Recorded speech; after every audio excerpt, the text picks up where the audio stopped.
ഈ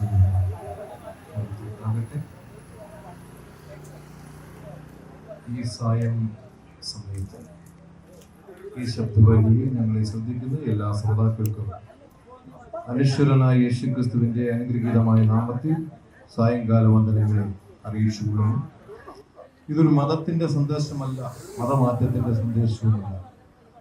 മഹാദൈവത്തിന്റെ അടിത്തലം വിട്ട് മാലാഖമാരുടെ ആരാധന വിട്ട് മഹീതലത്തിൽ മറിയത്തിന്റെ മകനായി മണ്ണിൽ അവതരിച്ച് മാനവത്തെ പാവന ജീവൻ നയിച്ച് മരക്കുരിശിൽ മരിച്ച് മണ്ണിൽ അടക്കപ്പെട്ട് മഹത്വം കൊണ്ട് മൂന്നാം നാൾ ഉയർത്തെഴുന്നേറ്റ അഖിലാണ്ടത്തിലുടയവനായ യേശുക്രിസ്തു തന്റെ ശിഷ്യന്മാരെ അരികിൽ വിളിച്ച് ഇപ്രകാരം അരുളി ചെയ്തു: സ്വർഗത്തിലും ഭൂമിയിലും സകല അധികാരവും എനിക്ക് ലഭിച്ചിരിക്കുന്നുണ്ട്. ആകയാൽ നിങ്ങൾ പുറപ്പെട്ടു പോയി സകല സൃഷ്ടിയോടും സുവിശേഷം പ്രസംഗിക്കണം. വിശ്വസിക്കുന്നവനെ പിതാവിന്റെയും പുത്രന്റെയും പരിശുദ്ധാത്മാവിന്റെയും നാമത്തിൽ ജ്ഞാനസ്നാനം കഴിപ്പിക്കണമെന്ന കർത്താവായ യേശുക്രിസ്തുവിന്റെ സ്വർഗീയ കൽപ്പന പ്രകാരമാണ് ഞങ്ങൾ ഈ ദേശത്തേക്ക് കടന്നു വന്നിരിക്കുന്നത്. ഇതൊരു മതത്തിന്റെ സന്ദേശമല്ല, മനുഷ്യൻ അറിഞ്ഞിരിക്കേണ്ട പ്രധാനപ്പെട്ട സന്ദേശമാണ്. എന്നെ ശ്രദ്ധിക്കുന്ന പ്രിയ സ്നേഹിതന്മാരെ, നമ്മുടെ ലോകം വിശാലമാണ്, ഇതിന്റെ ചരിത്രം ബൃഹത്താണ്, നമ്മുടെ ജീവിതം വളരെ ഹ്രസ്വമാണ്. അതുകൊണ്ടാണ് ഇപ്രകാരം ദൈവഗ്രന്ഥമായി വിശുദ്ധ ബൈബിൾ പറയുന്നു. 90-ാം സങ്കീർത്തനത്തിൽ പ്രവാചകന്മാരെ അഗ്രഗണ്യനായ മോശ ഇപ്രകാരമാണ് പ്രാർത്ഥിക്കുന്നത്: ദൈവമേ, എൻ്റെ നാളുകളെ എണ്ണുവാൻ എന്നെ ബുദ്ധി ഉപദേശിക്കണമേ. അത്രമാത്രം എണ്ണപ്പെട്ട നാളുകൾ മാത്രം ജീവിക്കുന്ന മനുഷ്യൻ. അവിടെ പറയുന്നത് ഇപ്രകാരമാണ്: ഒരു മനുഷ്യന്റെ ആയുസ് എന്ന് പറഞ്ഞാൽ 70 ഏറെ 80 മാത്രം, നീളും ആയുസ് എന്ന് ഞാൻ കഷ്ടത മാത്രമെന്നാണ് പറഞ്ഞിരിക്കുന്നത്. 70-80 വയസ്സ് ഈ ഭൂമിയിൽ ജീവിക്കുന്ന മനുഷ്യൻ, ആ മനുഷ്യനെ സംബന്ധിച്ചിടത്തോളം 70 വയസ്സൊരു ഭൂമിയിൽ മനുഷ്യൻ ജീവിച്ചു എന്ന് പറഞ്ഞാൽ 365 ദിവസമാണ് ഒരു വർഷം എന്നിരിക്കെ 365 × 70 സമം 25,550 ദിവസമേ ഉള്ളൂ പ്രിയരെ. 80 വയസ്സൊരു വ്യക്തി ഈ ഭൂമിയിൽ ജീവിച്ചു എന്ന് അവകാശപ്പെട്ടാൽ 29,200 ദിവസമേ ഉള്ളൂ. 30,000 ദിവസം പോലും ജീവിക്കുന്നില്ല. ഇനി 100 വയസ്സ് ജീവിച്ചാൽ 36,000 ദിവസം ഒരുപക്ഷെ ജീവിച്ചേക്കാം. എന്നാലും അതിൽ പകുതി നാം ഉറങ്ങിപ്പോകും. ഈ 25,550 ദിവസം എന്ന് 70 വയസ്സെങ്കിലും എത്തണമെങ്കിൽ 5 തലങ്ങൾ നാം കടന്നിരിക്കണം: ശൈശവം, ബാല്യം, കൗമാരം, യൗവനം, വാർദ്ധക്യം. ഇന്നത്തെ പത്രം നിങ്ങളൊന്ന് പരിശോധിക്കണം. ഈ 5 ഘട്ടങ്ങൾ കടക്കാതെ എത്രയോ ചെറുപ്പക്കാരാണ് മരണം വഴി മാറ്റപ്പെട്ടത്. പെട്ടെന്നുണ്ടായ ആക്സിഡന്റുകൾ, അതുപോലെ തന്നെ മാറാരോഗങ്ങൾ, അതുപോലെ പ്രകൃതിക്ഷോഭങ്ങൾ, ഇതേ രീതിയിലെല്ലാം മാറ്റപ്പെട്ടു പോകുന്ന മനുഷ്യൻ. ഈ മനുഷ്യനെ സംബന്ധിച്ചിടത്തോളം എന്തുകൊണ്ടാണ് മനുഷ്യൻ മരിക്കുന്നത്? ചോദിക്കൂ നിങ്ങൾ മതങ്ങളോട്. മതങ്ങൾ അനവധി ഉണ്ടല്ലോ. എന്തുകൊണ്ടാണ് ഈ മനുഷ്യൻ മരിക്കുന്നത്? മരണത്തിനപ്പുറം ഒരു ജീവിതമുണ്ടോ? അതെയോ മനുഷ്യൻ മരണം കൊണ്ട് അവസാനിക്കുമോ? എന്തുകൊണ്ട് മനുഷ്യൻ മരിക്കുന്നു എന്ന് ചോദിച്ചാൽ 21-ാം നൂറ്റാണ്ടിലെ ശാസ്ത്രം അത് പ്രകൃതിയുടെ വികൃതി എന്ന് പറയും. എന്തുകൊണ്ടാണ് മനുഷ്യൻ മരിക്കുന്നത്? എന്തുകൊണ്ട് മനുഷ്യൻ മരിക്കുന്നു എന്ന് ചോദിച്ചാൽ മതങ്ങൾ മൗനം ദീക്ഷിക്കും.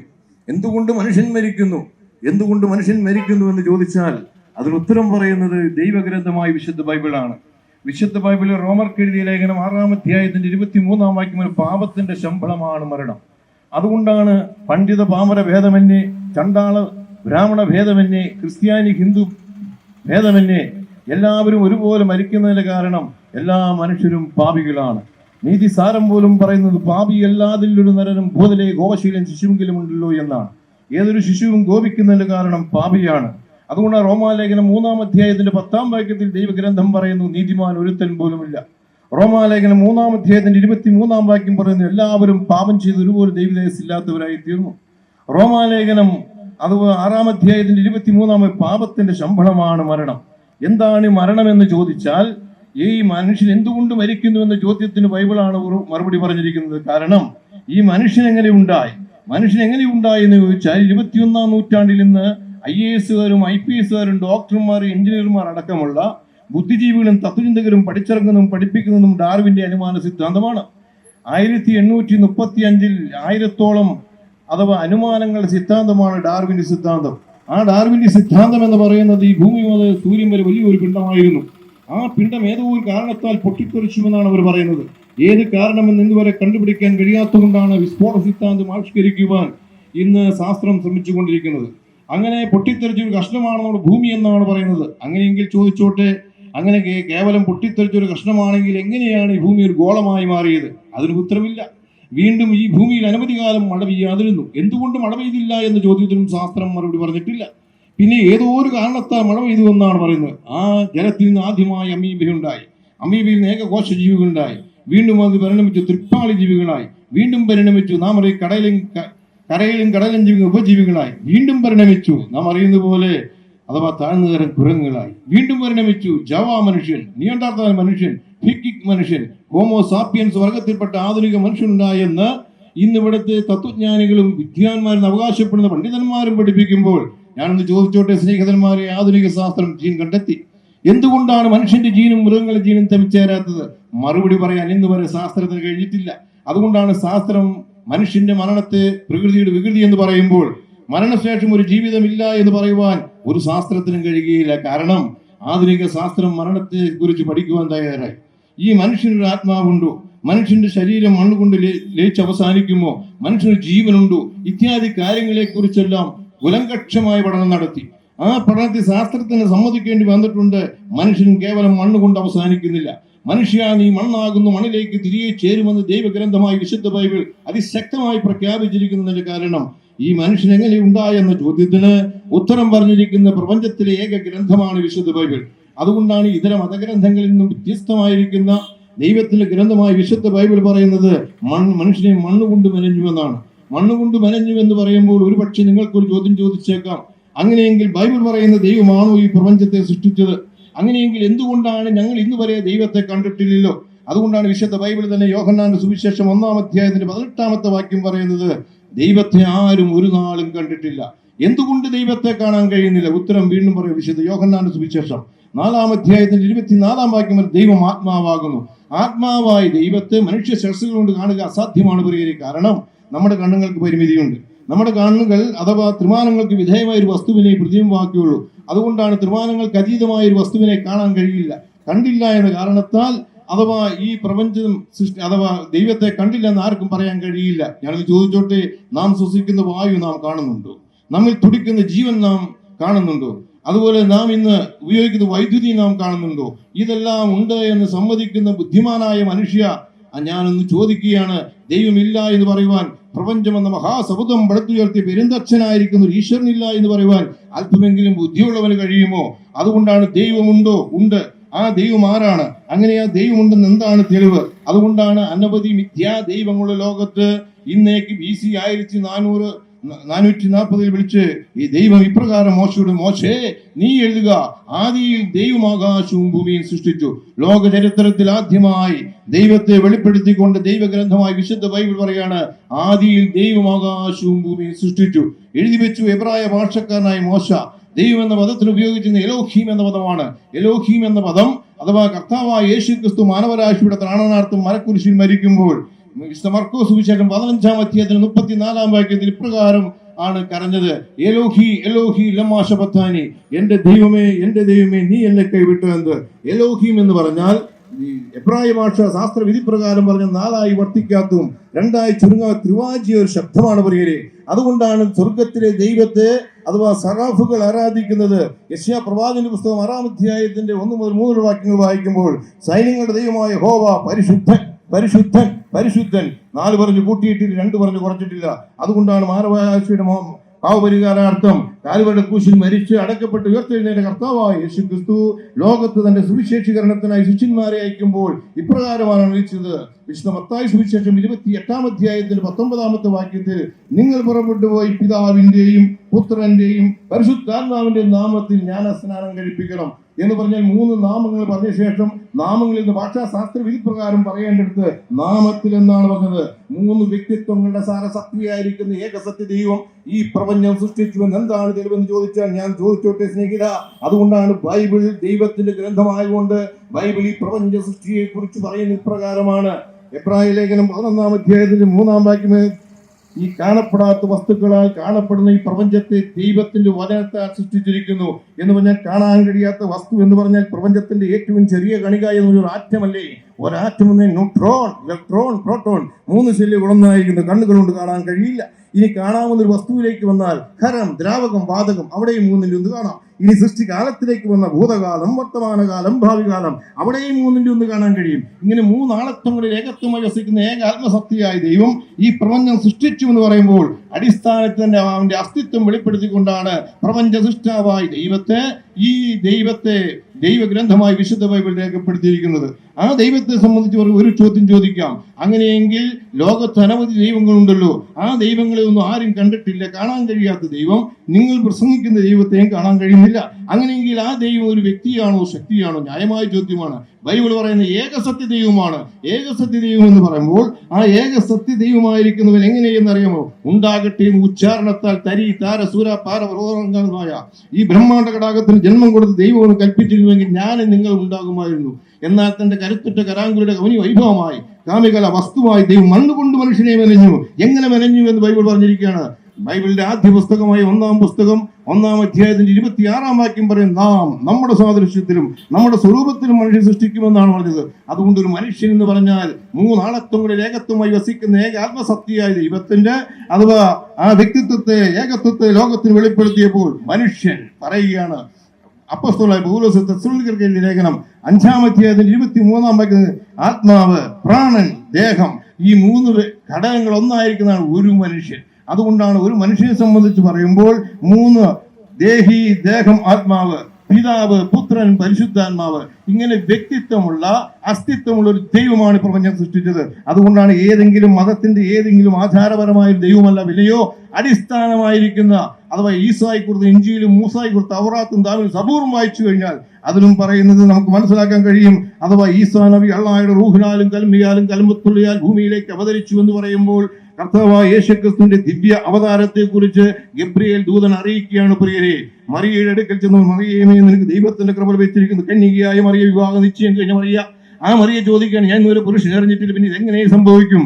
അപ്പോൾ വീണ്ടും ഗബ്രിയേൽ ദൂതൻ പറയുകയാണ്. ലൂക്കോസ് സുവിശേഷം 1-ാം അധ്യായം 35-ാം വാക്യത്തിൽ പറയുന്നത്, പരിശുദ്ധാത്മാവ് നിന്റെ മേൽ വരും, ആത്മനിർഭരത്തിൽ നിന്റെ നിഴലിടും, അപ്പോൾ ഉത്ഭവിക്കുന്ന വിശുദ്ധ പ്രജ ദൈവപുത്രൻ എന്ന് വിളിക്കപ്പെടും. പിതാവിന്റെ ശക്തിയാൽ പരിശുദ്ധാത്മാവിനാൽ വചനം ശരീരമായി തീർന്ന് ഭൂമിയിലേക്ക് അവതരിച്ചു. അല്ലയോ ക്രിസ്തു അങ്ങെന്തിനു മനുഷ്യനായി അവതരിച്ചു? അങ്ങെന്തിനു മനുഷ്യനായി അവതരിച്ചു എന്ന് ചോദിച്ചാൽ അതിന് ഉത്തരം പറഞ്ഞിരിക്കുന്നു ബൈബിളാണ്. എബ്രായ ലേഖനം 2-ാം അധ്യായത്തിന്റെ 14-ാം വാക്യം പറയുന്നത്, മക്കൾ ജഡത്തിലുള്ളവരാകിയാൽ അവനും അവരെ പോലെ ജഡത്തിൽ വന്നു. എന്തിന്? മരണത്തിന്റെ അധികാരിയായ പിശാചിനെ തന്റെ മരണത്താൽ നീക്കണം. മരിച്ചു മരിച്ചു മരിച്ചു പോകുന്ന മനുഷ്യനെ മരണത്തിൽ നീക്കുവാൻ ഇതാ മഹാദൈവത്തിനും അടിത്തലം വിട്ട് മാലാഖമാരുടെ ആരാധന വിട്ട് മഹീതലത്തിൽ മറിയത്തിന്റെ മകനായി ഭൂമിയിലേക്ക് അവതരിച്ചു വന്ന കർത്താവായ യേശുക്രിസ്തുവാണ് പറഞ്ഞത്. അല്ലയോ ക്രിസ്തു അങ്ങെന്തിനാണ് വന്നത്? അങ്ങെന്തിനു വന്നു എന്ന് ചോദിച്ചാൽ കർത്താവായ യേശുക്രിസ്തുവിനെ കുറിച്ച് 66 ഗ്രന്ഥ സമുച്ചയമായി വിശുദ്ധ ബൈബിൾ പരിശോധിച്ചാൽ, ഒന്ന്, ദൈവത്തെ ആരും ഒരു നാളും കണ്ടിട്ടില്ല, ആർക്കും ഒരു നാളും കാണാൻ കഴിയാത്ത അനിശ്വരനായ ഈശ്വരനെ ലോകത്തിന് വെളിപ്പെടുത്തുവാനാണ് യേശുക്രിസ്തു ഭൂമിയിലേക്ക് വന്നത്. എന്നെ ശ്രദ്ധിക്കുന്ന സ്നേഹിത, യേശുക്രിസ്തു മതം സ്ഥാപിക്കാൻ വന്നതല്ല, ആരെയും മതം മാറ്റാൻ വന്നതല്ല. യേശുക്രിസ്തു മരിച്ചു മരിച്ചു പോകുന്ന മനുഷ്യനെ വീണ്ടും നിത്യജീവൻ കൊടുത്ത്, പുത്തൻ ജീവിതം കൊടുത്ത്, പുനരുദ്ധാന പുത്തൻ ശരീരം കൊടുത്ത് മരണമില്ലാത്തൊരു ജീവനിലേക്ക് നയിക്കുവാനാണ് കർത്താവായ യേശുക്രിസ്തു അഥവാ ഭൂമിയിലേക്ക് വന്നത്. അതുകൊണ്ടാണ് യേശുക്രിസ്തുവിനെ സംബന്ധിച്ച് പറയുമ്പോൾ ഈ കർത്താവായ യേശുക്രിസ്തു അഥവാ എങ്ങനെയാണ് വരാൻ കാരണം? ഇന്നേക്ക് 4000 ആണ്ടുകൾക്കപ്പുറത്ത് ജീവിച്ചിരുന്ന ഊസ് ദേശീയനായ ഇയ്യോബ് ഒരു ചോദ്യം ചോദിച്ചു. അയ്യൂബ് നബി, ആ നബി ചോദിച്ചു ഇപ്രകാരമാണ്, മനുഷ്യൻ മരിച്ചാൽ വീണ്ടും ജീവിക്കുമോ? ഉത്തരമില്ല. വീണ്ടും 1000 വർഷം കൂടി കഴിഞ്ഞു. സങ്കീർത്തനകാരൻ 49-ാം സങ്കീർത്തനം 6-7 വാക്യങ്ങൾ ചോദിക്കുകയാണ്, സഹോദരൻ മരിക്കാതിരിപ്പാൻ അവന് വീണ്ടെടുപ്പാൻ ഈശ്വരൻ ആരും അറിവില കൊടുക്കും? ഉത്തരമില്ല. വീണ്ടും 1000 വർഷം കൂടി കഴിഞ്ഞ് ഇതാ യോർദാന്റെ നദീതടത്തിലൂടെ നടന്നു വരുന്ന കർത്താവായ യേശുക്രിസ്തു ചോദിച്ചു ശിഷ്യന്മാർ, ഗുരു, മനുഷ്യൻ മരിച്ചാൽ വീണ്ടും ജീവിക്കുമോ? യേശുക്രിസ്തുവിന്റെ മറുപടി, ജീവിക്കും. കല്ലറയുള്ളവരെല്ലാം മനുഷ്യപുത്രന്റെ ശബ്ദം കേൾക്കുകയും അവരെല്ലാം ഉയർക്കഴിഞ്ഞ് നാഴിക വരുന്നു, വന്നുമിരിക്കുന്നു, അതിനാണ് ഞാൻ വന്നത്. പറയുക മാത്രമല്ല, നമ്മുടെ രാഷ്ട്രീയ നേതാക്കന്മാരെ പോലെയല്ല, മത നേതാക്കന്മാരെയല്ല, മറ്റുള്ള ദൈവങ്ങളെ പോലെയല്ല, മറ്റുള്ള ആചാര ഗുരുക്കന്മാരെ പോലെയല്ല. എന്ത് അധരം കൊണ്ടാണ് എട്ടുപോതൊരുതരം കൊണ്ട് മുദ്രയിട്ട് ഒരു ആചാര്യനുണ്ടെങ്കിൽ അവരാണ് പ്രിയരെ ഞാൻ പ്രസംഗിക്കുന്ന ബൈബിൾ പ്രഖ്യാപിക്കുന്ന കർത്താവായ യേശുക്രിസ്തു.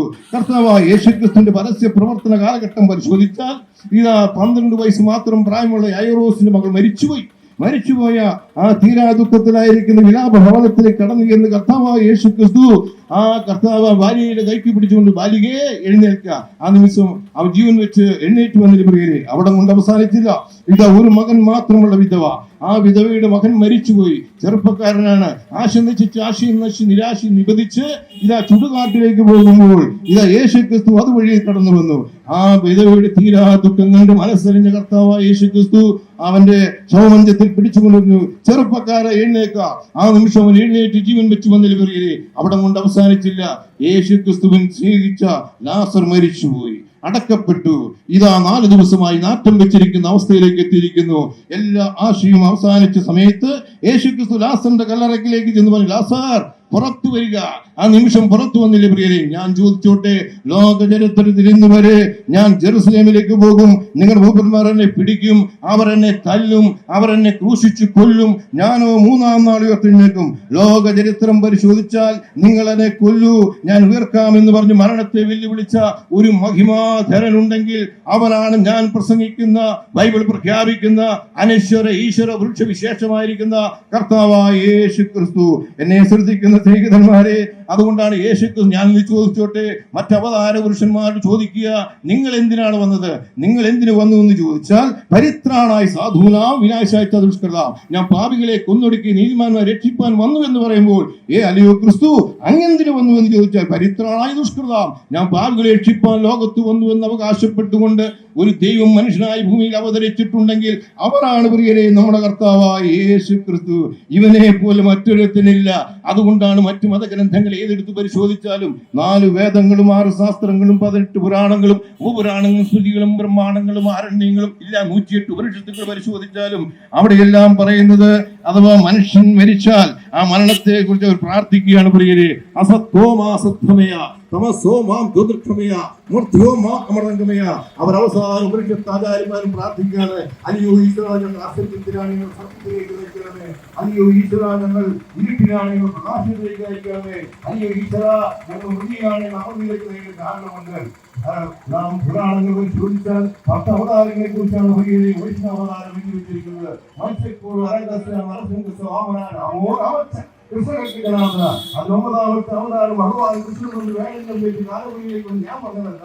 ഭാഗവതം 10ാം സ്കന്ധത്തിൽ എഴുതിയിരിക്കെ മുഹമ്മദ് നബി തുടങ്ങിയിരിക്കെ ബുദ്ധൻ മരിച്ച് ഗയയിലടങ്ങിയിരിക്കെ മനുഷ്യരിൽ യേശുക്രിസ്തു മാത്രം പറഞ്ഞു, ഞാൻ ജെറുസലേമിലേക്ക് പോകും, നിങ്ങൾ മൂപ്പന്മാരെ പിടിക്കും, അവർ എന്നെ തല്ലും, അവർ എന്നെ ക്രൂശിച്ചു കൊല്ലും, ഞാനോ 3-ാം നാൾ ഉയർത്തെഴുന്നേൽക്കും. പ്രിയ സ്നേഹിതന്മാരെ, 2000 ആണ്ടുകൾക്ക് പുറത്ത് 3 മതക്കോടതികളും 3 സിവിൽ കോടതികളും ലോകത്ത് വിസ്തരിച്ച് വിസ്താരവേളയുണ്ടെങ്കിൽ അതാണ് കർത്താവായ യേശുക്രിസ്തു. കർത്താവായ യേശുക്രിസ്തുവിനെ ആദ്യമായി വിസ്തരിക്കുകയാണ് റിട്ടേർഡ് യഹൂദ മഹാപുരോഹിതനായിട്ട് ഹന്നാവ്. അവിടെ വിസ്തരിക്കുമ്പോൾ അവനൊരു തെറ്റും കണ്ടെത്തുവാൻ കഴിഞ്ഞില്ല. വീണ്ടും അടുത്ത കോടതിയിലേക്ക് അയച്ചു.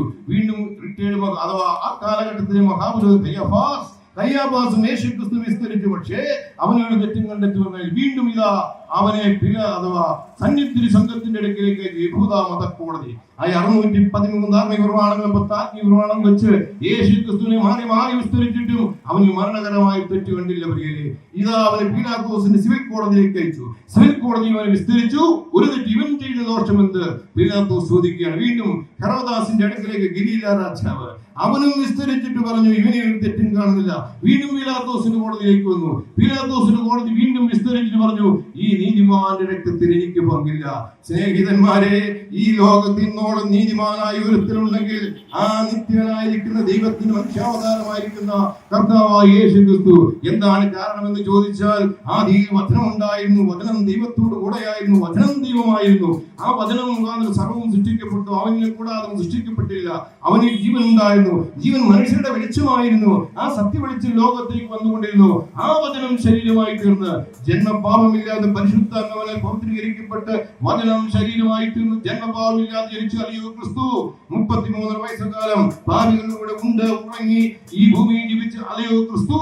അങ്ങേ വിസ്തരിച്ചിട്ട് ശത്രുവായിരിക്കുന്ന പീലാത്തോസ് പറയുകയാണ്, ഈ നീതിമാന്റെ എനിക്ക് പങ്കില്ല. പ്രിയ സ്നേഹിതന്മാരെ, 30 വെള്ളിക്കാശ് ഒറ്റിക്കൊടുത്ത് ക്രിസ്തുവിനെ യൂദാസ്, ആ യൂദാസ് എന്ന കൊടും കുറ്റവാളി പോലും പറയുകയാണ്, ഞാൻ കുറ്റമില്ലാത്ത രക്തത്തെക്കാണ് ലോക ചരിത്രത്തിൽ കുറ്റമില്ലാത്ത രക്തത്തിനുടമയുണ്ടെങ്കിൽ അവനാണ് ഞാൻ പ്രസംഗിക്കുന്ന ബൈബിൾ പ്രഖ്യാപിക്കുന്ന യേശു ക്രിസ്തു. അവിടെ കൊണ്ട് അവസാനിച്ചില്ല പ്രിയരെ. അവന്റെ വിസ്താരം നടക്കുമ്പോൾ ഇതാ ഗവർണറുടെ ഭാര്യ ഒരു കത്ത് കൊടുത്തയച്ചു, നിങ്ങൾ ആ നീതിമാന്റെ കാര്യത്തിൽ ഇടപെടും. നീതിമാനായ ഒരു വ്യക്തി എന്ന് ഒരു റോമൻ വനിതയുടെ സാക്ഷ്യമാണ്. അവിടെ കൊണ്ട് അവസാനിച്ചില്ല. ഇതാ യേശു ക്രിസ്തുവിനെ വിസ്തരിച്ച് അവനെ ആ 2 കള്ളന്മാരുടെ നടുവിൽ ഇതാ അവനെ തൂക്കിയിടുമ്പോൾ അപ്പുറത്തും ഇപ്പുറത്തും കിടക്കുന്ന കള്ളൻ ആദ്യം അവനെ കളിയാക്കിയും ഇതാ ഒരു കള്ളൻ വിളിച്ചു പറയുകയാണ്, നാമോ ന്യായമായ ശിക്ഷ അനുഭവിക്കുന്ന ഇവനോ അരുതാത്ത ഒന്നും ചെയ്തിട്ടില്ല. ലോക ചരിത്രത്തിൽ അരുതാത്ത് ചെയ്യാത്ത പാപം ചെയ്യാത്ത ഒരുത്തനുണ്ടെങ്കിൽ അവനാണ് പ്രിയരെ കർത്താവായ യേശു ക്രിസ്തു. അവന്റെ മരണങ്ങൾ സദാധിപൻ വിളിച്ചു പറയുകയാണ്, ഇവൻ വാസ്തവമായി ദൈവപുത്രൻ തന്നെ. എന്നെ ശ്രദ്ധിക്കുന്ന സ്നേഹിത, മറ്റൊരു സദാധിപൻ വിളിച്ചു പറഞ്ഞു, ഇവൻ വാസ്തവമായി നീതിമാൻ തന്നെ. സ്നേഹിത, ഇത് ശത്രുക്കളുടെ സാക്ഷ്യമാണെന്ന് ഓർക്കണം. എന്നാൽ മിത്രങ്ങളായിരിക്കുന്ന പത്രോസ് 3 വർഷക്കാലം ഞങ്ങൾ അവനെ പരിശോധിച്ചു, അവൻ പാപം ചെയ്തിട്ടില്ല. പൗലോസ് ഞങ്ങൾ അവനെ പരിശോധിച്ചു, അവൻ പാപം അറിഞ്ഞിട്ടില്ല. യോഹന്നാൻ അവൻ പറയുകയാണ്, അവനിൽ പാപമില്ല, പാപം ചെയ്യാത്ത പാപമില്ലാത്ത പരിശുദ്ധനായ കർത്താവായ യേശുവേ, അങ്ങെന്തിന് ക്രൂശിൽ മരിച്ചു? ന്യായമായ ചോദ്യമാണ്. അതിന് ഉത്തരം പറയുവാനാണ് ഞങ്ങൾ ഈ സായങ്കാലത്ത് ഇവിടെ വന്ന് പറയുക. ഞങ്ങൾ മതം മാറ്റാൻ വന്നതല്ല. ഈ മഹാസത്യം അറിയാതെ ഒരു മനുഷ്യൻ മരിച്ചു പോയാൽ, ഒരു മനുഷ്യൻ സർവ്വലോകവും നേടിയിട്ടും നീ നിന്റെ ജീവനെ നഷ്ടമാക്കിയാൽ നിനക്കെന്ത് പ്രയോജനം? ഭയാനകമായൊരു നരകമുണ്ട്. ആ നരകത്തിന്റെ ഭയാനകതയിലേക്ക് പാപിയായ മനുഷ്യൻ പാതാളത്തിനാടായി അന്ത്യന്യായ നരകത്തിലേക്ക് വന്ന് ഭയങ്കരമായിരിക്കുന്ന അവസ്ഥയിൽ രക്ഷിപ്പാനായിട്ടാണ് കർത്താവായ യേശു ക്രിസ്തു ഇപ്പോൾ ഗെത്സമനയിൽ പ്രാർത്ഥിക്കുകയാണ്. പിതാവേ, കഴിയുമെങ്കിൽ ഈ പാനപാത്രമെങ്കിൽ നീക്കുവാൻ കഴിയുകയില്ല. എന്താണ് കാരണം? പാപി ശിക്ഷിക്കപ്പെടണം. പാപി ശിക്ഷിക്കപ്പെടുക എന്ന ദൈവനീതിയാണ്. അതുകൊണ്ട് പാപി ശിക്ഷിക്കപ്പെടണം. എന്നാൽ ദൈവം സ്നേഹമാകുന്നു. ആ ദൈവ സ്നേഹത്തിന് പാപിയെ രക്ഷിക്കണം. പാപിയെ ശിക്ഷിക്കുകയും പാപിയെ രക്ഷിക്കുകയും ചെയ്യണം. അതാണ് ദൈവത്തിന്റെ പദ്ധതി. അതുകൊണ്ടാണ് എന്നെ ശ്രദ്ധിക്കുന്ന സ്നേഹിത, യേശു ക്രിസ്തു പറഞ്ഞു, പിതാവേ, നിന്റെ ഹിതം നിറവേറട്ടെ.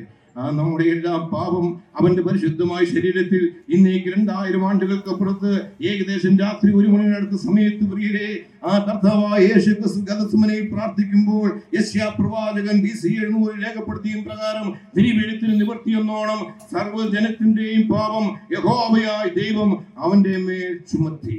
പാപം ചുമത്തപ്പെട്ട കർത്താവായ യേശു ക്രിസ്തു കെട്ടപ്പെട്ടവനായി ആ പീലാത്തോസിന്റെ കൽത്തലത്തിലേക്ക് നടത്തപ്പെട്ടു. സ്നേഹിത, ആ കർത്താവായ യേശു ക്രിസ്തുവിനെ അവർ അഥവാ ഭയാനകമായിരിക്കുന്ന റോമയുടെ ചാട്ടവാറുകൾ അതിഭീകരമായി അടിച്ച് കീറിയതിന്റെ കാരണം അറിയാമോ? ഞാനും നിങ്ങളും ജനിച്ചത് പാപത്തിലാണ്. ഇസ്രായേലിന്റെ രാജാവായിരിക്കുന്ന ഗായകനായിരിക്കും ദാവീദ് പോലും പറയാണ്, ഞാൻ അകൃത്യത്തിലൊരുവായി പാപത്തിൽ എന്റെ അമ്മയുടെ ഗർഭം ധരിച്ചു. ജനിച്ചത് പാപത്തിലാണ്. ജന്മപാപത്താൽ കർമ്മപാപത്താൽ ദുരിതമായിരിക്കുന്ന മനുഷ്യനെ രക്ഷിപ്പാൻ ഇതാ പാപമില്ലാത്ത പരിശുദ്ധനായ ക്രിസ്തു അങ്ങയുടെ തിരുമേനി അടിച്ചുടുച്ചാൽ പോലെ കയറി. അല്ലയോ കർത്താവായ യേശുവേ, അങ്ങെന്തിനാണ് ഈ ഭാരമേറിയ കുരിശു കയറിയത്? ഞാൻ ചോദിച്ചോട്ടെ സ്നേഹിത, നിനക്ക് സ്വസ്ഥതയുണ്ടോ? സ്വൈര്യമുണ്ടോ? സമാധാനമുണ്ടോ? സന്തോഷമുണ്ടോ? നീ മദ്യവും മധുരാക്ഷിയും ലോകത്തിന്റെ പാപത്തിൽ ജീവിക്കുമ്പോൾ ഞാനൊന്ന് ചോദിച്ചോട്ടെ, നമ്മുടെ പാപമെല്ലാം നമുക്ക് അവന്റെ മേൽ ഏറ്റെടുത്ത് ആ ഭാരമേറിയ കുരിശും കയറിക്കൊണ്ട് അവൻ കാൽവരിയിലേക്ക് നടന്നു. സ്നേഹിത, നിന്റെ ഹൃദയ വേദന അറിയുന്ന, നമ്മെ തൊട്ടറിയുന്ന, നമ്മെ സ്നേഹിക്കുന്ന, നമ്മുടെ സമസ്ത കാര്യങ്ങൾക്കും പരിഹാരകനായ സ്നേഹസ്വരൂപനായ ക്രിസ്തു ഇതാ നമുക്ക് വേണ്ടി അവൻ പാപം ചുമന്നുകൊണ്ട് ആ ക്രൂശിന്മേൽ കയറി. മറന്നു പോകരുത് സ്നേഹിത, നിനക്ക് വേണ്ടി അടിയേറ്റ മറ്റൊരുത്തിനില്ല, നിനക്ക് വേണ്ടി തുപ്പേറ്റ മറ്റൊരുത്തിനില്ല, നിനക്ക് വേണ്ടി മുൾമുടി വെച്ച മറ്റൊരുത്തിനില്ല. ആ കാലുകളുടെ ക്രൂശിലേക്ക് നീ നോക്കുമോ? അവിടെ ഇതാ അനേകർക്ക് അപ്പം നുറുക്കി കൊടുത്ത, അനേക കുഷ്ഠരോഗികളെ തൊട്ട് സൗഖ്യമാക്കിയ ആ സൗഖ്യദായക കരങ്ങളിൽ കാരിയും പാണി വെച്ചടിച്ചത് സ്നേഹിത എന്റെയും നിന്റെയും പാപപ്രവർത്തിക്കാണ്. മറന്നു പോകരുത് ഈ ദൈവസ്നേഹത്തെ. അവന്റെ തിരുമേനി അടിച്ചുടുപ്പിച്ചാൽ പോലെ കീറിയത്, ധാരധാരിയെ രക്തമൊഴുകിയത് സ്നേഹിത എന്റെയും നിന്റെയും സ്നേഹിച്ചു. അല്ലയോ കർത്താവേ, സത്യവും നീതിയും ധർമ്മവും ലോകത്തിന് കൊടുത്ത ആ സത്യസ്വരൂപനായ അങ്ങയുടെ പാദങ്ങളിൽ എന്തുകൊണ്ട് കാര്യം പാണി വെച്ചടിച്ചു എന്ന് ചോദിച്ചാൽ, പാപത്തെ പാലുപോലെ ആസ്വദിച്ച് തിന്നുക, കുടിക്കുക, ആനന്ദിക്കുക, നാളെ ചാകുമല്ലോ എന്ന് പറഞ്ഞ് പുലനിലത്തേക്ക് പോകുന്ന പാപിയായ മനുഷ്യ, നരകത്തിലേക്ക് നടന്നെടുക്കുന്ന മനുഷ്യ, നിന്നെ നിത്യജീവനിലേക്ക് നയിക്കുവാൻ, നിത്യസ്വർഗത്തിലേക്ക് നയിക്കുവാനാണ് സ്നേഹിത ആ കാൽവരിയിൽ അവന്റെ കാലുകളെ ചേർത്ത് വെച്ചടിച്ചത്. അല്ലയോ സ്നേഹിത, രാജാവും കർത്താവുമായി ദൈവത്തോടുകൂടി ദൈവമായിരുന്ന അല്ലയോ കർത്താവായ യേശുവേ, അങ്ങയുടെ തിരുത്തലയിൽ എന്തുകൊണ്ട് ഭയാനകമായ മുൾക്കിരീടം അടിച്ചിറക്കി എന്ന് ചോദിച്ചാൽ, ദൈവത്തെ അറിഞ്ഞിട്ടും ദൈവനിയാചനം മഹത്വീകരിക്കുകയോ അഥവാ അവനെ നന്ദി കാണിക്കുകയോ ചെയ്യാതെ ക്ഷയമുള്ള മനുഷ്യൻ, ഇടജാതി, നാൽക്കാലി, ഇവിടെ രൂപസാദൃശ്യം കൊണ്ട് ദൈവത്തെ മാറ്റിക്കളഞ്ഞ മനുഷ്യൻ. അതുകൊണ്ടാണ് 3 ആളത്വങ്ങളിൽ ഏകത്വമായി വസിക്കുന്ന ഏകാത്മസത്യമായിരിക്കുന്ന ഏകസത്യ ദൈവം, അടുത്തുകൂടാത്ത പ്രകാശം വസിക്കുന്ന അത്യന്ത ശക്തിയായ ദൈവം ഈ പ്രപഞ്ചത്തിൽ അസ്തിത്വവും വ്യക്തിത്വവും വെളിപ്പെടുത്തി ദൈവത്തെ തള്ളിക്കൊള്ളുന്നുണ്ട്. വയലാർ പാടിയതുപോലെ മനുഷ്യൻ മതങ്ങളെ സൃഷ്ടിച്ചു, മതങ്ങൾ ദൈവങ്ങളെ സൃഷ്ടിച്ചു, മനുഷ്യനും മതങ്ങളും ദൈവങ്ങളും കൂടി മണ്ണ് പങ്കുവെച്ചു, മനസ്സ് പങ്കുവെച്ചു. ഞാൻ ചോദിച്ചോട്ടെ, ഈ ദൈവം എന്ന് പറഞ്ഞാൽ യഥാർത്ഥ ദൈവം അവൻ ഏതെങ്കിലും കൈപ്പുണിയായി ഇതിൽ വസിക്കുമോ? ഞാൻ ചോദിച്ചോട്ടെ സ്നേഹിത, ഈ പ്രപഞ്ചം സൃഷ്ടിച്ച ദൈവമെങ്കിൽ ആ ദൈവം അഥവാ മനുഷ്യ നിർമ്മിതമായി 4 മതിൽക്കെട്ടുകൾക്ക് ഒതുങ്ങുമോ? ഒരു കൊശവനാണ് കുടം മനയുന്നത്, ആ കൊശവൻ കുടത്തിൽ ഒതുങ്ങുമോ? ഇല്ലേ ഇല്ല. അതുകൊണ്ടാണ് മതമന്ദിരങ്ങളിൽ ഉറങ്ങാത്ത ഒരേ ഒരു ഏക സത്യ ദൈവം, അവനാണ് ബൈബിൾ വെളിപ്പെടുന്ന ഏക സത്യ ദൈവം. ആ ദൈവം ഒരുത്തിൽ മനുഷ്യാദി ഒക്കെയും ഉളവാക്കിയിരിക്കുന്നു. ദൈവത്തിന് ജാതി വ്യത്യാസമുണ്ടോ? ദൈവത്തിന് ജാതി വ്യത്യാസം ഉണ്ടായിരുന്നെങ്കിൽ പറച്ചുപെട്ട മന്ത്രികൾ ഉണ്ടാകുമോ? വരരുചിയുന്ന ഒരു ബ്രാഹ്മണന് ഒരു ഷണ്ടാളത്തിപ്പെണ്ണിൽ ഒന്നിനു പുറകെ 12 കുട്ടികൾ ജനിക്കുമോ? ഒരിക്കലും പാടില്ല. കറുത്തവൻ വെളുത്തവൻ വ്യത്യാസം ദൈവത്തിനുണ്ടായിരുന്നെങ്കിൽ ലോക ടെന്നീസ് താരമായി ബോനീസ് ബക്കർക്ക് ഒരു കാരണവശാലും 3 കുട്ടികൾ ജനിക്കില്ല. പ്രിയരെ, ദൈവത്തിന് ജാതിയില്ല, മതമില്ല, വർണ്ണവർണ്ണ വ്യത്യാസമില്ല. ഈ ദൈവം നേർച്ച കാഴ്ച വഴിപാടുകൾക്ക് മോക്ഷം കട്ടോടുന്ന ദൈവമാണ് പ്രിയരെ. അതുകൊണ്ടാണ് അപ്പോസ്തലൻ 17-ാം അധ്യായത്തിന്റെ 25-ാം വാക്യത്തിൽ പറഞ്ഞു, അവൻ മനുഷ്യരുടെ ശുശ്രൂഷ ആവശ്യപ്പെടുന്നില്ല. ഈ ഭാഗം മലയാളത്തിന് മധുരവായികളായി ചങ്ങമ്പുഴ വായിച്ചു. ചങ്ങമ്പുഴ വായിച്ചിട്ട് അതിശക്തമായിരിക്കുന്ന അർത്ഥ 10,000 കവിത എഴുതി. അതിപ്രകാരമാണ്: 2 തുട്ടേയിൽ ചുണ്ടിൽ ജീവനും തെണ്ടിയല്ലേ വളം തീർത്ത ദൈവം, പായസമേയിൽ സ്വർഗത്തിലേക്കുള്ള പാസ്പോർട്ട് നൽകുന്ന എന്ത് ദൈവം, ഏകിയിൽ കൂസാതെ ഭാവിയിൽ കൂറ് കാണിക്കുന്നുവെന്ന് ചോദിച്ച് ചങ്ങമ്പുഴയാണ്. ഞാൻ ചോദിച്ചിട്ട്, മതങ്ങളെ, ഇസങ്ങളെ, തത്വചിന്തകളെ, കർമ്മകാണ്ഡങ്ങളെ, നിങ്ങൾക്ക് ഈ മോക്ഷ കച്ചവടം മേടിക്കുവാൻ ഏത് കർമ്മത്തിലൂടെ സാധിക്കും? അതുകൊണ്ടാണ് അനന്തോടി ഞവനിയിൽ ആഗമിച്ച് അനന്തകോടി ജനങ്ങളെ അതിഭയാനകമായ പാപം തന്റെ പരിശുദ്ധമായ ശരീരത്തിൽ ആവഹിച്ച് അവനിക്കും ആകാശത്തിനും മധ്യേ 2 കള്ളന്മാർ നടുവിൽ എന്റെ ദൈവമേ നീ എന്നെ കൈവിട്ട് നല്ലറിഞ്ഞത്, നീ നാം പാപത്തിൽ മരിച്ചാൽ പാതാളത്തിനാടായി അന്ത്യന്യായ ദിവസത്തിൽ കെടാത്തീയും ജാകാത്ത മുഴുവിലേക്കും ഒരിക്കലും രക്ഷപ്പെടാൻ കഴിയാത്ത ഭയാനകമായി നിത്യ നരകത്തിലേക്ക് പോകുന്ന ആ ഭയങ്കരമായിരിക്കുന്ന ആ ദീനരോധനമാണ് പ്രിയരെ. 2000 ആണ്ടുകൾക്കപ്പുറത്ത് എന്നെയും നിങ്ങളെയും സ്നേഹിച്ച് അവൻ വിളിച്ചു, എന്റെ ദൈവമേ നീ എന്നെ കൈവിട്ടെന്ന്. ഞാൻ ചോദിച്ചോട്ടെ, നിങ്ങൾ ഏതെങ്കിലും പ്രവാചകനെ ഇതുപോലെ വിളിച്ചിട്ടുണ്ടോ? ഏതെങ്കിലും മത നേതാവ് വിളിച്ചിട്ടുണ്ടോ? ഏതെങ്കിലും അവതാര പുരുഷൻ ഇതുപോലെ നിങ്ങൾക്ക് വേണ്ടി അടിയേറ്റ് ഇതുമാ ഭയാനകമായി വേദന അനുഭവിച്ച് ഇതുപോലെ നമുക്ക് പകരക്കാനായി തീർന്നിട്ടുണ്ടോ? ഇല്ലേ ഇല്ല. അതുകൊണ്ടാണ് ജീവനെ കൊടുത്ത് തിരികെ പ്രാപിപ്പാൻ അധികാരമുള്ള ഈശ്വരനായിരിക്കുന്ന യേശുക്രിസ്തു പ്രഖ്യാപിച്ചു, എന്റെ ജീവനെ കൊടുപ്പാൻ തിരികെ പ്രാപിപ്പാൻ എനിക്ക് അധികാരമുണ്ട്. യേശുക്രിസ്തു ക്രൂശിൽ മരിച്ച് അവസാനിച്ചിരുന്നുവെങ്കിൽ ഞങ്ങൾ ഈ സുവിശേഷം പ്രസംഗിക്കുകയില്ലായിരുന്നു. മനുഷ്യൻ മരിക്കുന്നു എന്തുകൊണ്ട്? മരണത്തിന് ശേഷം ഒരു ജീവിതമുണ്ടോ എന്ന് ചോദിച്ചാൽ ഉണ്ടെന്ന് പറഞ്ഞ കർത്താവായ യേശുക്രിസ്തുവാണ് പറഞ്ഞത്, ഞാൻ 3-ാം നാൾ ഉയർത്തെഴുന്നേൽക്കും. ലോക ചരിത്രത്തിൽ ഇന്ന് വരെ നിങ്ങൾ എന്നെ കൊല്ലൂ, ഞാൻ ഉയർക്കാമെന്ന് മരണത്തെ വെല്ലുവിളിച്ചവൻ മറ്റാരുമില്ല പ്രിയരെ. യേശുക്രിസ്തു കാൽവരുടെ ക്രൂശിൽ മാനവരാശിയുടെ പാപപരിഹാരാർത്ഥം പറഞ്ഞയാഗമായി തീർന്നു. എന്നാൽ ആ യേശുക്രിസ്തുവിന്റെ അഥവാ രഹസ്യശിഷ്യന്മാരായിരുന്ന ജോസഫും നിക്കോദിമോസും അവർ നേരെ ചെന്ന് പിലാത്തോസിന് പറഞ്ഞു, ഞങ്ങൾക്ക് ആ ശരീരം അടക്കം ചെയ്യുവാൻ വിട്ടുതരണം. പിലാത്തോസ് അഥവാ റോമൻ സൈന്യത്തെ പടയാളിയെ പറഞ്ഞയച്ച് അവന്റെ വിലാപ്പുറത്ത് കുത്തിയപ്പോൾ രക്തവും വെള്ളവും പുറപ്പെട്ടു. അങ്ങനെ ഈ ശരീരത്തിന്റെ ജീവൻ രക്തത്തിലല്ലോ അടങ്ങിയിരിക്കുന്നത്. ഓട്ടോപ്ലാസം സയൻസ് തെളിയിച്ചിട്ടുണ്ട്. അങ്ങനെ അവന്റെ മരണം സ്ഥിരീകരിച്ച ശേഷം അവനെ ക്രൂശിൽ നിന്ന് ഇറക്കി ആ ക്രിസ്തുവിനെ ഏകദേശം 12 അടി നീളമുള്ള 4 അടി വീതിയുള്ള ലെനിൻ വെളുത്ത തുണി, എന്നെ ശ്രദ്ധിക്കാൻ ചെയ്യുക, നിക്കോദിമോസ് എന്ന ശിഷ്യൻ കൊണ്ടുവന്ന 100 റാത്തിൽ ഇടിച്ചെടുത്ത സുഗന്ധക്കൂട്ട്, ഇത് രണ്ടും കൂടി ഈ അരച്ചെടുത്ത സുഗന്ധക്കൂട്ട് അവൻ ശരീരത്തിൽ തേച്ചു പിടിപ്പിച്ചു. എന്നിട്ട് യഹൂദ ശവമടക്ക് മര്യാദ പ്രകാരം ഈ ശരീരം അങ്ങ് എംബാം ചെയ്തു. എന്നിട്ട് ആരെയും ഒരിക്കലും വെച്ചിട്ടില്ലാത്ത ഒറ്റപ്പാറയിൽ വെച്ചുണ്ടാക്കിയ ഒരു കല്ലറ, ആ കല്ലറയിൽ ആ കർത്താവായ യേശുക്രിസ്തുവിന്റെ തിരുമേനി വെച്ച ശേഷം ആ കല്ലുരുട്ടി വെച്ചു എന്നാണ് രേഖപ്പെടുത്തിയിരിക്കുന്നത്. പ്രിയ സ്നേഹിതന്മാരെ, കല്ലുരുട്ടി വെച്ചു എന്ന് പറയുമ്പോൾ ഏകദേശം 2000 കിലോ തൂക്കം വരുന്ന ഒരു കൽക്കഥക് ചരിത്രരേഖകൾ തെളിയിച്ചിട്ടുണ്ട്. ആ വലിയ കൽക്കഥ ഉരുട്ടി വെച്ചു, റോമയുടെ മുദ്രയും വെച്ചു. ഒരിക്കലും ക്രിസ്തുവിനെ ഉയർക്കരുത്. ഈ റോമൻ പടയാളികൾ അഥവാ അവർ കാവലെ നിർത്തി. അവിടെ കൊണ്ട് തീർന്നില്ല പ്രിയരെ. കർത്താവായ യേശുക്രിസ്തു പറഞ്ഞതുപോലെ വെള്ളിയാഴ്ച, ശനിയാഴ്ച, ഞായറാഴ്ചയുടെ ബ്രഹ്മമുഹൂർത്തം പൊട്ടിവിടരുമ്പോൾ ഇതാ യേശുക്രിസ്തു ഉത്തുംഗ പ്രതാപനായി ഉയർത്തെഴുന്നേറ്റിരിക്കുന്നു. ഇതൊരു കെട്ടുകഥയല്ല.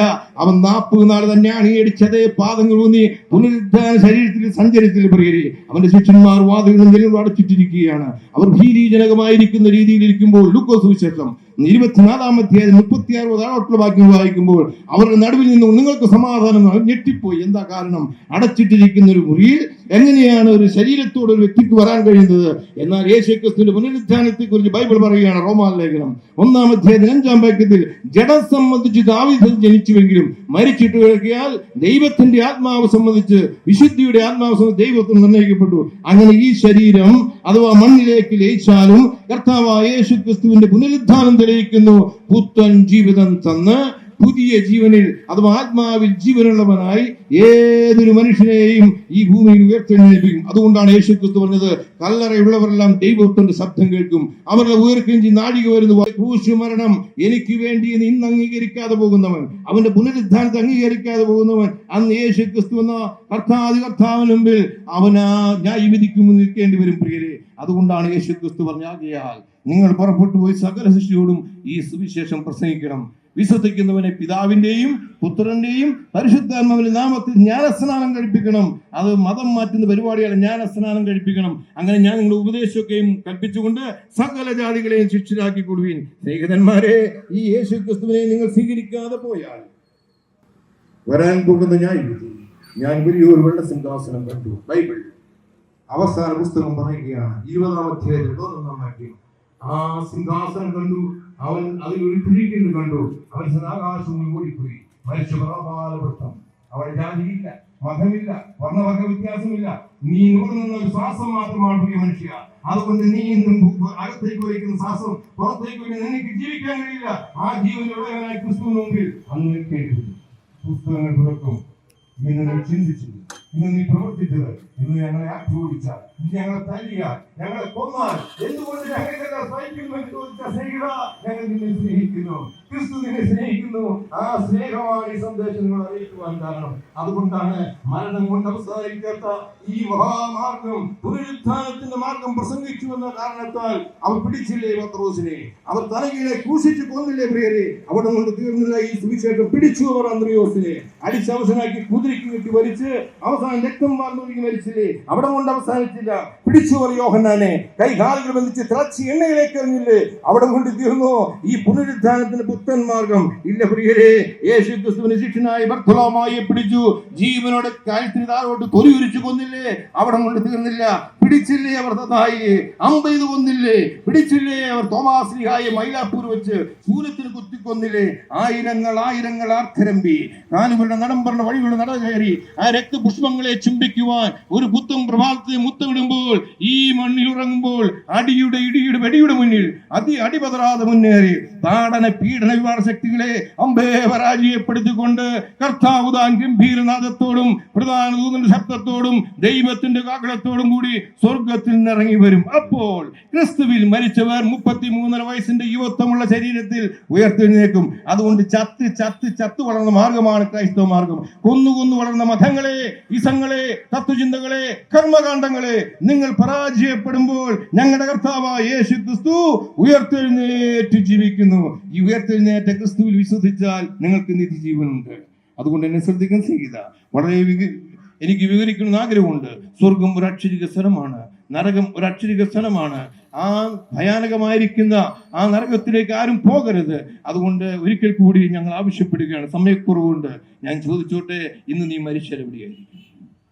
സമ്മതിച്ചു, എല്ലാ വിദ്യയും പഠിച്ചു, കഴിവുണ്ട്, മികവുണ്ട്, അറിവുണ്ട്. ഇന്ന് മരിച്ചാൽ എവിടെയായിരിക്കും? ഉത്തരവില്ലെങ്കിൽ ഈ നിമിഷം നിങ്ങൾ ഇരിക്കുന്ന ഇരിപ്പിൽ, നിൽക്കുന്ന നിൽപ്പിൽ, കർത്താവായ യേശുവേ, ഞാൻ പാപിയാണ്, എന്റെ പാപത്തിന് വേണ്ടി അങ്ങ് ക്രൂശിൽ മരിച്ചു, എനിക്ക് വേണ്ടി അടക്കപ്പെട്ടു, എനിക്ക് വേണ്ടി ഉയർത്തെഴുന്നേറ്റ് ജീവിക്കുന്നു, അങ്ങ് മടങ്ങി വരും, ഇത് ഞാൻ വിശ്വസിക്കുന്നു. ഈ മാത്രമേ വിശ്വസിച്ചാൽ ആ നിമിഷം നമ്മുടെ ഹൃദയത്തിലേക്ക് സർവ്വവ്യാപിയായ, സർവജ്ഞാനിയായ, നിത്യനായ, പരിശുദ്ധനായിരിക്കുന്ന മഹാദൈവമായ ക്രിസ്തു നമ്മുടെ ഹൃദയത്തിന്റെ അൾത്താരയിലേക്ക് ഇറങ്ങി വരികയും ഒരുവൻ ക്രിസ്തുവിലായാൽ അവൻ പുതിയ മനുഷ്യനായി. ഒരു കാലഘട്ടത്തിൽ രാഷ്ട്രീയം കളിച്ചു, അതുപോലെ മദ്യഷാപ്പ് നടത്തിയും ലോകത്തിന്റെ പാപത്തിൽ ജീവിച്ച എന്നെ പോലുള്ള പാപിയായ മനുഷ്യൻ ഈ ക്രിസ്തുവിന്റെ പ്രത്യാശയെ പ്രഖ്യാപിക്കുന്ന സുവിശേഷത്തിന്റെ വക്താക്കളായി തീർന്ന സ്നേഹിത, ഞങ്ങൾ ആരും മതം മാറിയവരല്ല. ഞങ്ങൾക്ക് സമാധാനമുണ്ടായി, സന്തോഷമുണ്ടായി. ഇന്ന് മരിച്ചാൽ ഒരു പ്രത്യാശയുണ്ട്. ക്രിസ്തുവിന്റെ അടുക്കിലേക്ക് പോകും. ഒരു ഉറപ്പുണ്ട്, കർത്താവ് മടങ്ങി വരും. അപ്പോൾ ഈ ക്രിസ്തുവിനെ പ്രസംഗിച്ചു നിങ്ങൾ ഞങ്ങളെ കൊന്നാലും ഞങ്ങൾക്കൊരു ഉറപ്പുണ്ട്, ഞങ്ങൾ 33 വയസ്സിന്റെ യുവത്വമുള്ള ശരീരത്തിൽ ക്രിസ്തു ഞങ്ങളെ ഉയർപ്പിക്കും. അതുകൊണ്ട് പ്രിയ സ്നേഹിതന്മാരെ, ഇത് മതത്തിന്റെ സന്ദേശമല്ല, മതമാറ്റത്തിന്റെ സന്ദേശമല്ല, മഹാദൈവത്തിന്റെ സ്നേഹത്തിന്റെ സന്ദേശം. ഈ സന്ദേശത്തിലേക്ക് നിങ്ങളെ ആഹ്വാനം ചെയ്തുകൊണ്ട് ഞാൻ എൻ്റെ വാക്കുകൾ നിർത്തുന്നു. ദൈവം നമ്മെ എല്ലാം അനുഗ്രഹിക്കുമാറാകട്ടെ. ആമേൻ.